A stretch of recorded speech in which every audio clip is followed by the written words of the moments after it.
So this here is a presentation about genetic disorders, which they are basically problems associated with something in people's genetics or genes or what makes up their body and controls how they look and specific traits, etc. Now, the first disease or disorder, we're going to learn about is called Down syndrome. And many of you have probably already seen this.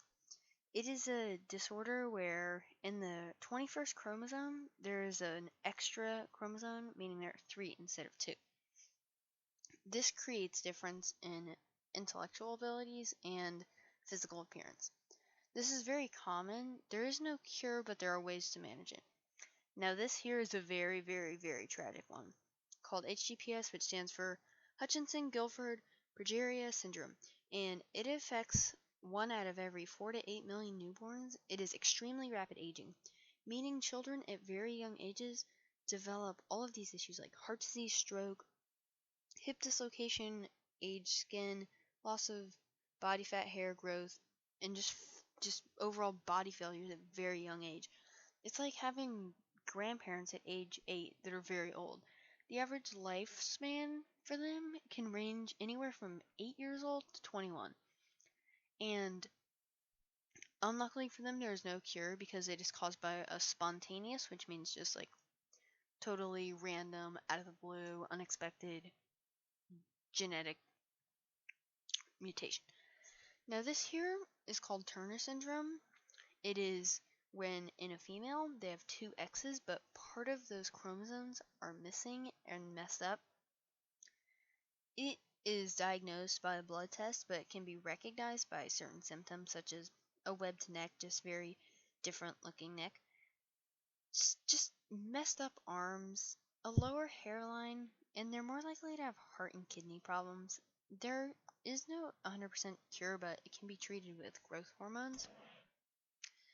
Now here we have, after this, autism, which it's a brain disorder. It affects communication, meaning speaking and telling other people what you want is a lot harder. Like children with autism might struggle saying, "Hey, I'd like a banana." And there is no cause. Like, why does this happen? Nobody knows. But it is on a spectrum, so people who are affected can vary. Like some people might be just fine and just slightly different, but some might be totally different and not be able to speak well. Now, this is hemophilia. It is basically excessive bleeding, as it sounds.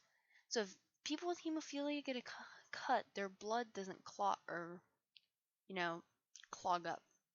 So a cut that might be considered minor for us is very dangerous to them. They lose a lot of blood very easily. Here is cerebral palsy. And cerebral cerebellum, they're both very similar, and cerebellum is a part of the brain. So cerebral palsy impacts the brain, specifically movement and posture. This is caused by an infection during pregnancy, brain injuries, and probably a premature birth too. This is Klinefelter's, where a boy has an extra X chromosome. Usually boys only have 1. So girls have 2 X's, boys have an X and Y. This makes them look much more feminine and like a girl. They'll often develop very girly traits, and it's just a random DNA order. It's an error. It's a total chancing.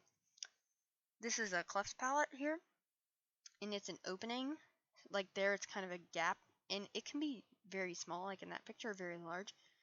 And it's caused by either genetics or the natural environment. But luckily, for modern medicine, it can be fixed very easily with surgery, and they might need some speech stuff, but whatever. This is sickle cell anemia. It's actually an adaptation to survive against malaria. It begins in early childhood. It's a matter of inheritance. And basically, the red blood cells decompose over time. Now, people who have this are immune to malaria, which is a cool fact.